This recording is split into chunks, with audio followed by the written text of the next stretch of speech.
जिंदगी में कोई हरा नहीं सकता जब तक आप खुद हार मानने का फैसला न करें। हार और जीत हमारे सोचने के तरीके और मेहनत पर निर्भर करती है। हर व्यक्ति के जीवन में कठिनाइयां आती हैं, लेकिन उन्हें पार करना ही सच्ची जीत है।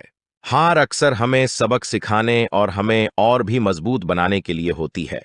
यदि आप गिरने के बाद फिर से उठने की हिम्मत रखते हैं, तो कोई आपको रोक नहीं सकता।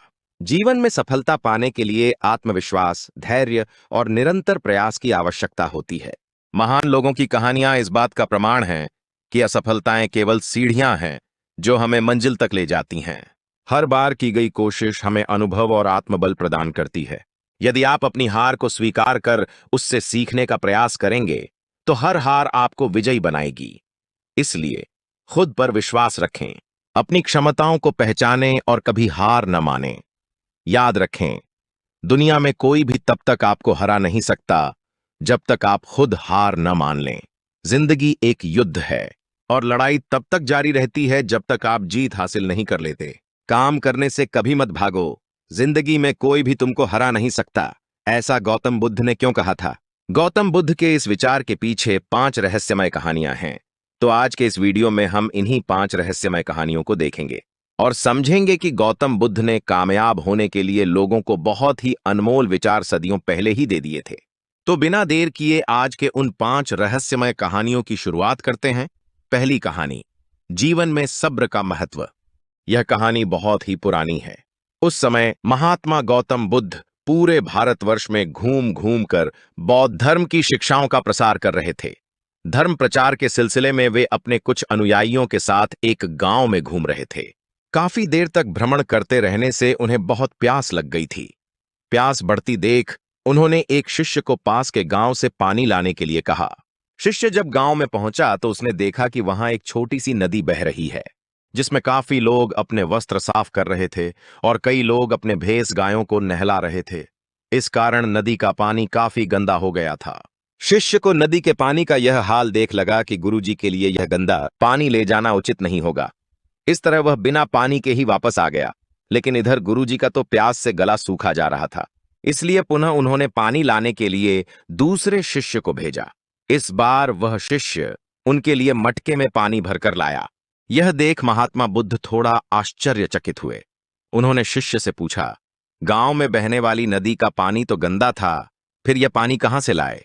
शिष्य बोला, हाँ गुरुजी, उस नदी का जल सही में बहुत गंदा था, परंतु जब सभी अपना कार्य खत्म करके चले गए तब मैंने कुछ देर वहां ठहर कर पानी में मिली मिट्टी के नदी के तल में बैठने का इंतजार किया। जब मिट्टी नीचे बैठ गई तो पानी साफ हो गया। वही पानी में से यह पानी मैं आपके लिए लाया हूं। महात्मा बुद्ध शिष्य का यह उत्तर सुनकर बहुत खुश हुए तथा अन्य शिष्यों को एक शिक्षा दी कि हमारा जीवन भी नदी के जल जैसा ही है।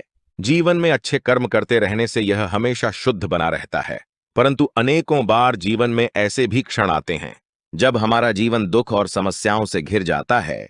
ऐसी अवस्था में जीवन समान ये पानी भी गंदा लगने लगता है। मित्रों, इसलिए हमें जीवन में दुख और बुराइयों को देखकर अब अपना साहस नहीं खोना चाहिए और धैर्य रखना चाहिए। गंदगी समान यह समस्याएं स्वयं ही धीरे धीरे खत्म हो जाती हैं।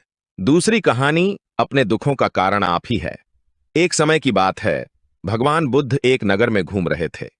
उस नगर के आम नागरिकों के मन में बुद्ध के विरोधियों ने यह बात बैठा दी थी कि वह एक ढोंगी है और हमारे धर्म को भ्रष्ट कर रहा है। इस वजह से वहां के लोग उन्हें अपना दुश्मन मानते थे। जब नगर के लोगों ने बुद्ध को देखा तो उन्हें भला बुरा कहने लगे और बदुआएं देने लगे। गौतम बुद्ध नगर के लोगों की उलाहने शांति से बिना बोलने सुनते रहे। लेकिन जब नगर के लोग उन्हें बोलते बोलते थक गए तो महात्मा बुद्ध बोले, क्षमा चाहता हूं, लेकिन अगर आप लोगों की बातें खत्म हो गई हैं तो मैं यहां जाऊं। भगवान बुद्ध की यह बात सुन वहां के लोग बाड़ी टेढ़ी आश्चर्यचकित हुए। वही टेढ़ा एक आदमी बोला, ओ भाई, हम तुम्हारा गुणगान नहीं कर रहे हैं, हम तो तुम्हें गलियां दे रहे हैं। क्या इसका तुम पर कोई असर नहीं होता? बुद्ध बोले, आप सब मुझे चाहे जितनी गालियां दो, मैं उन्हें लूंगा ही नहीं। आपके गालियां देने से मुझ पर कोई असर नहीं पड़ता जब तक कि मैं उन्हें स्वीकार नहीं करता। बुद्ध आगे बोले, और जब मैं इन गालियां को लूंगा ही नहीं तो यह कहां रह जाएगी? निश्चित ही आपके पास थी। मित्रों, बुद्ध के जीवन का यह छोटा सा प्रसंग हमारे जीवन में एक नया परिवर्तन ला सकता है, क्योंकि बहुत से लोग अपने दुखों का कारण दूसरों को मानते हैं जो कि अच्छी बात नहीं है। ऐसा कर हम स्वयं के लिए गड्ढर खोद रहे होते हैं। यह सब हम पर निर्भर है कि हम लोगों के नेगेटिव बातों को कैसे लेते हैं, उन्हें स्वीकार कर रहे हैं या नकार रहे हैं। तीसरी कहानी। इस दुनिया में कोई गरीब नहीं। एक समय की बात है। भगवान गौतम बुद्ध एक गांव में धर्म सभा को संबोधित कर रहे थे। लोग अपनी विभिन्न परेशानियों को लेकर उनके पास जाते और उसका हल लेकर खुशी खुशी वहां से लौटते। उसी गांव के सड़क के किनारे एक गरीब व्यक्ति बैठा रहता तथा महात्मा बुद्ध के उपदेश शिविर में आने जाने वाले लोगों को बड़े ध्यान से देखता। उसे बड़ा आश्चर्य होता कि लोग अंदर तो बड़े दुखी चेहरे लेकर जाते हैं, लेकिन जब वापस आते हैं तो बड़े खुश और प्रसन्न दिखाई देते हैं। उस गरीब को लगा कि क्यों ना वह भी अपनी समस्या को भगवान के समक्ष रखे। मन में यह विचार लिए वह भी महात्मा बुद्ध के पास पहुंचा। लोग पंक्तिबद्ध खड़े होकर अपनी समस्या को बता रहे थे। जब उसकी बारी आई तो उसने सबसे पहले महात्मा मां बुद्ध को प्रणाम किया और फिर कहा, भगवान, इस गांव में लगभग सभी लोग खुश और समृद्ध हैं, फिर मैं ही क्यों गरीब हूं? इस पर उन्होंने मुस्कुराते हुए कहा, तुम गरीब और निर्धन इसलिए हो क्योंकि तुमने आज तक किसी को कुछ दिया ही नहीं। इस पर वह गरीब व्यक्ति बड़ा आश्चर्यचकित हुआ और बोला, भगवान, मेरे पास भला दूसरों को देने के लिए क्या होगा? मेरा तो स्वयं का गुजारा बहुत मुश्किल से हो पाता है। लोगों से भीख मांगकर अपना पेट भरता हूं। भगवान बुद्ध कुछ देर शांत रहे, फिर बोले, तुम बड़े अज्ञानी हो। औरों के साथ बांटने के लिए ईश्वर ने तुम्हें बहुत कुछ दिया है, मुस्कुराहट दी है जिससे तुम लोगों में आशा का संचार कर सकते हो, मुख दिया है ताकि लोगों से दो मीठे शब्द बोल सकते हैं, उनकी प्रशंसा कर सकते हो, दो हाथ दिए हैं, लोगों की मदद कर सकते हो। ईश्वर ने जिसको यह तीन चीजें दी हैं वह कभी गरीब और निर्धन हो ही नहीं सकता। निर्धनता का विचार आदमी के मन में होता है, यह तो एक भ्रम है, इसे निकाल दो। कभी भी मन में निर्धनता का भाव उत्पन्न ना होने दो, गरीबी अपने आप दूर हो जाएगी। भगवान बुद्ध का संदेश सुनकर उस आदमी का चेहरा चमक उठा और उसने इस उपदेश को अपने जीवन में उतारा, जिससे वह फिर कभी दुखी नहीं हुआ। चौथी कहानी। अहंकार का उपहार। महात्मा बुद्ध के पास सेठ रतनचंद दर्शन को आए तो साथ में ढेरों सामग्री उपहार स्वरूप लाए। वहां उपस्थित जनसमूह एक बार तो वाह वाह कर उठा। सेठ रतनचंद का सिर तो गर्व से तना जा रहा था। बुद्ध के साथ वार्तालाप प्रारंभ हुआ तो सेठ ने बताया कि इस नगर के अधिसंख्य चिकित्सालयों, विद्यालयों और अनाथालय का निर्माण मैंने ही कराया है। आप जिस सिंहासन पर बैठे हैं वह भी मैंने ही भेंट किया है। आदि आदि कई दान सेठ जी ने गिनवा दिए। सेठ जी ने जब जाने की आज्ञा चाही तो बुद्ध बोले, जो कुछ साथ लाए थे सब यहां छोड़कर जाओ। सेठ जी चकित होकर बोले, प्रभु, मैंने तो सब कुछ आपके समक्ष अर्पित कर दिया है। बुद्ध बोले, नहीं, तुम जिस अहंकार के साथ आए थे उसी के साथ वापस जा रहे हो। यह सांसारिक वस्तुएं मेरे किसी काम की नहीं। अपना अहम यहां त्याग कर जाओ, वही मेरे लिए बड़ा उपहार होगा। महात्मा बुद्ध का यह कथन सुनकर सेठ जी उनके चरणों में नतमस्तक हो गए। भीतर समाया हुआ सारा अहंकार अश्रु बनकर बुद्ध के चरणों को धो रहा था। पांचवी कहानी। महत्वपूर्ण दान। भगवान बुद्ध एक पेढ़क के नीचे चबूतरे पर बैठे हुए थे, हर भक्त की भेंट स्वीकार कर रहे थे। तभी एक वृद्ध महिला आई। उसने कांपती आवाज में कहा, भगवान, मैं बहुत गरीब हूं, मेरे पास आपको भेंट देने के लिए कुछ भी नहीं है। हाँ, आज एक आम मिला है, मैं इसे आधा खा चुकी थी, तभी पता चला कि तथागत आज दान ग्रहण करेंगे, अतः मैं यह आम आपके चरणों में भेंट करने आई हूं, कृपा कर इसे स्वीकार करें। गौतम बुद्ध ने अपनी अंजुरी में वह आधा आम प्रेम और श्रद्धा से रख दिया, मानो कोई बड़ा रत्न हो। वृद्धा संतुष्ट भाव से लौट गई। वहां उपस्थित राजा यह देखकर चकित रह गया। उसे समझ नहीं आया कि भगवान बुद्ध वृद्धा का झूठा आम प्राप्त करने के लिए आसन छोड़कर नीचे तक हाथ पसार करके वहां आए। पूछा, भगवान, इस वृद्ध में और इसकी भेंट में क्या ऐसी विशेषता है? बुद्ध मुस्कुराकर बोले, राजन, इस वृद्धा ने अपनी संपूर्ण संचित पूंजी मुझे भेंट कर दी, जबकि आप लोगों ने अपनी संपूर्ण संपत्ति का केवल एक छोटा भाग ही मुझे भेंट किया है। दान के अहंकार में डूबे हुए बग्घी पर चढ़कर आए हों। वृद्धा के मुख पर कितनी करुणा और कितनी नम्रता थी। युगों युगों के बाद ऐसा दान मिलता है। अंतिम और महत्वपूर्ण छठी कहानी। एक बार की बात है, एक लड़का था, उसका नाम आनंद था। जो नगर में रहता था वह अपने जीवन से बहुत निराश था। उसकी निराशा का कारण यह था कि वह अब तक अपने जीवन में कुछ नहीं कर रहा था। उसके माता पिता उसे ताने मारते थे कि आपके सभी मित्र कुछ न कुछ कर रहे हैं। उसे यह बताने में भी शर्म आ रही थी, वह कुछ नहीं कर रहा था। धीरे धीरे उसने रिश्तेदारों से मिलना जुलना कम कर दिया और लोगों से मिलना भी बंद कर दिया। वह ज्यादातर समय घर पर ही रहता है। वह अकेला रोता है और भगवान को कोसता है और अपनी किस्मत को दोष देता है। अब उसे अपना जीवन बोझ लगने लगा था। कभी कभी वह सोचता कि कब वह कुछ करने के योग्य बनेगा, और फिर वह सोचता कि जिंदा रहने से अच्छा मर जाना है।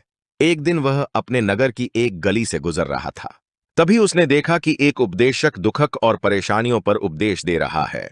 वह भी उसी भीड़ में सबसे पीछे बैठ गया और गुरु के प्रवचन सुनने लगा। उपदेशक कह रहा था, दुख एक शिक्षक की तरह है जो हमें जीवन की सच्चाई दिखाता है और हमें जीने का सही तरीका सिखाता है। आप चाहे तो जिंदगी जीना भी सीख सकते हैं। गुरुजी उपदेश दे रहे थे कि तुम चाहो तो कुछ भी हासिल कर सकते हो और अगर चाहो तो एक कोने में बैठकर रो सकते हो। इन सभी बातों को आनंद ध्यान से सुन रहा था, लेकिन शिक्षक की यह बातें पसंद नहीं आईं। उसने खड़े होकर कहा कि कुछ भी सिखाने से दुख दूर नहीं होता, इसमें केवल दर्द होता है। दुख की पीड़ा अनंत है। ऐसा लगता है कि इसके बाद कुछ होने वाला नहीं है। इससे कुछ भी फर्क नहीं पड़ता है। इसके सामने तो मौत भी छोटी लगती है। उपदेशक ने कहा, फिर तुम्हारा दुख क्या है? आनंद ने उसके सामने अपनी सारी व्यथा सुनाई और पूछा, मेरे दुख का कोई उपाय है तुम्हारे पास? यह सुनकर शिक्षक मुस्कुराए और बोले, तुम उस दिन मेरे पास आओ जब आपके जीवन में वास्तविक दर्द हो। मैं आपकी समस्या का समाधान अवश्य करूंगा। यह कहकर गुरु वहां से चला गया। आनंद ने सोचा, कहीं मेरा दुख नकली तो नहीं है? क्या मैं जिस दर्द से गुजर रहा हूं वह नकली है? मेरा दुख कोई नहीं समझ सकता। जब मां बाप नहीं समझते तो गुरु क्या समझेगा? उनके दुखों से व्यथित होकर आनंद ने एक फैसला लिया कि अब वह कुछ करेगा। आनंद ने एक छोटा व्यवसाय शुरू किया, पर उसे सफलता नहीं मिल रही थी। लेकिन उसके घर वाले पूछते हैं कि क्या वह कुछ कोशिश कर रहा है? वह अपने व्यवसाय में लगा रहा और धीरे धीरे उन्हें सफलता मिलने लगी। फिर उसने गति पकड़ी और केवल 3 साल के अंदर ही वह एक बड़ा बिजनेसमैन बन गया।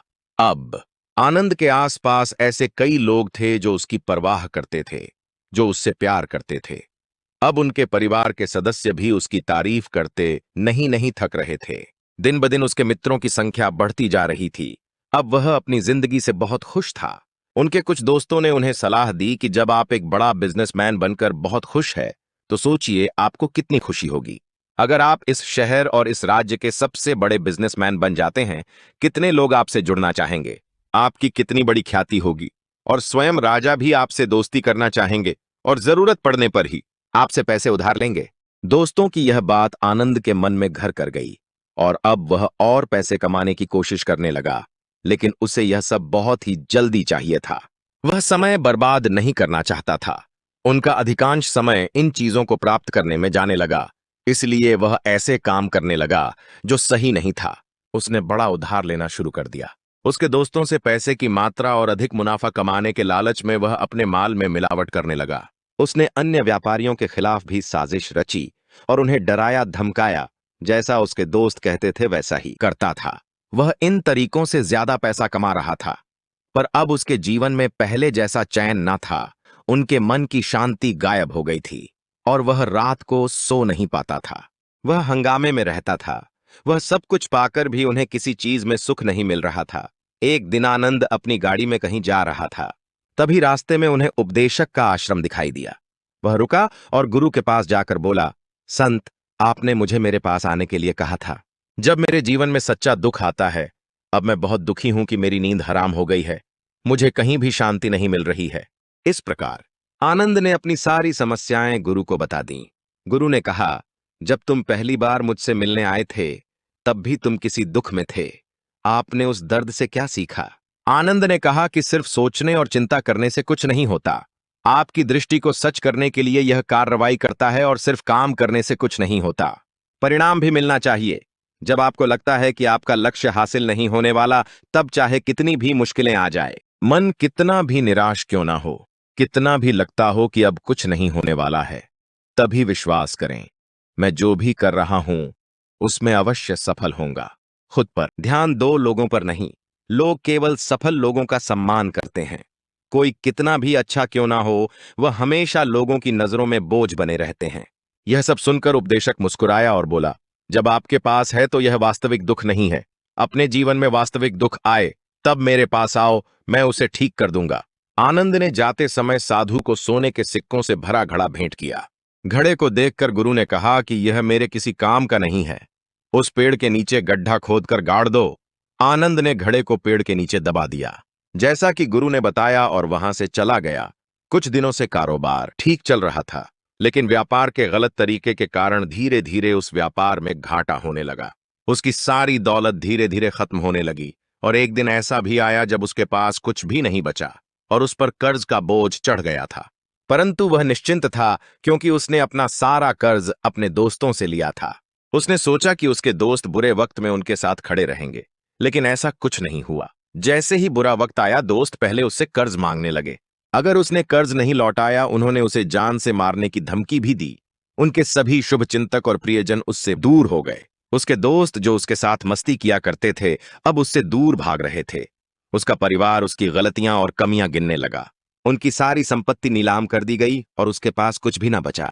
जब उसने अपने पिता से मदद मांगी, पिता ने कहा कि मेरे पास थोड़ी सी संपत्ति है, मैं तुम्हारी मां को क्या कहूंगा? अगर मैं तुम्हें दे दूं यह संपत्ति हमारा अंतिम उपाय है। आनंद के मन में गहरा दुख छा गया। उसके आसपास कोई नहीं था जो उनके दुख को समझ सके, जो उसे संभाल सके। जनता के इस विश्वासघात के कारण वह अंदर से टूट चुका था। वह सोचने लगा कि अब जीने का क्या मतलब है, अब मौत ही मेरा सहारा है। वह आत्महत्या करने के लिए पहाड़ी पर जा रहा था। तब से उसे याद आया कि उस शिक्षक ने उससे कहा था, मेरे पास आओ जब तुम्हारे जीवन में वास्तविक दुख हो। आनंद गुरु के पास गया और अपनी सारी व्यथा सुनाई। आंखों में आंसू लिए उसने कहा, हे गुरुजी, मेरे दुख का निवारण कीजिए।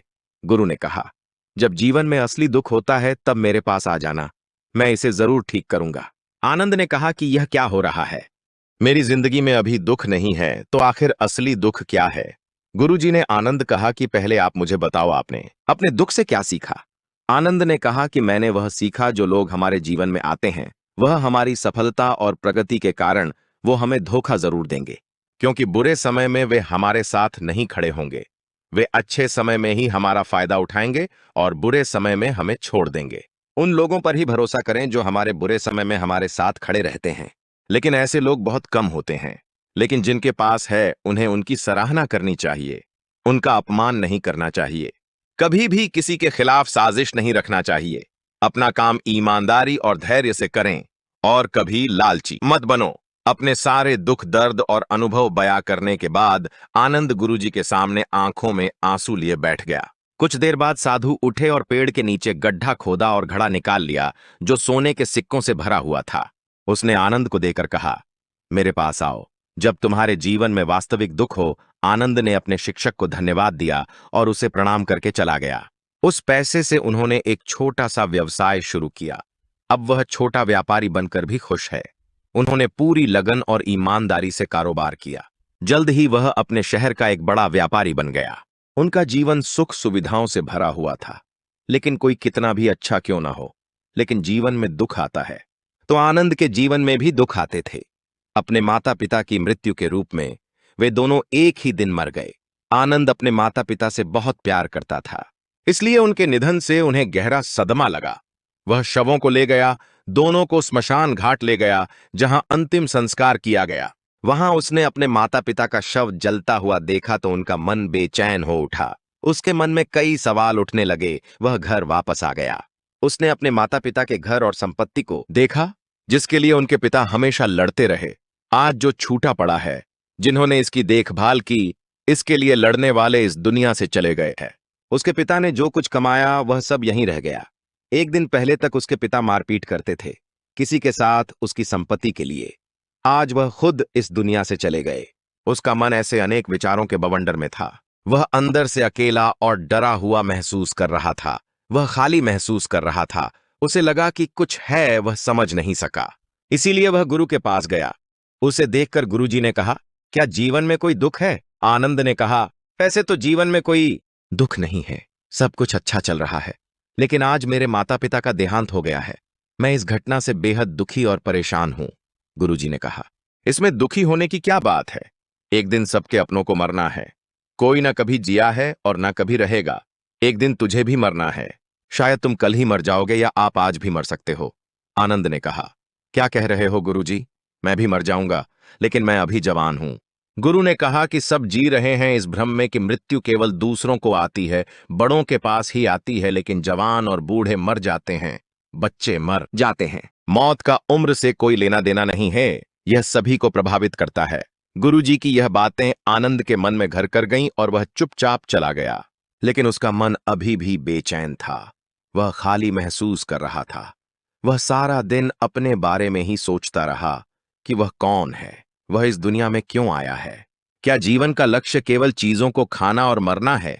ऐसे कई सवाल उसके दिमाग में लगातार उठ रहे थे, लेकिन उन्हें किसी भी सवाल का जवाब नहीं मिल रहा था और उसका दुख दिन ब दिन बढ़ता ही जा रहा था। इसलिए कुछ दिन बाद वह फिर से गुरुजी के पास पहुंचा और बोला, हे स्वामी, मैं बहुत दुखी हूं क्योंकि मैं यह नहीं जान पा रहा हूं कि मैं कौन हूं और मैं इस दुनिया में क्यों आया। यह सुनकर गुरुजी मुस्कुराए और बोले, आज आपके जीवन में पहली बार सच्चा दुख उत्पन्न हो गया है। यह वास्तव में दुख कहलाने के लायक है।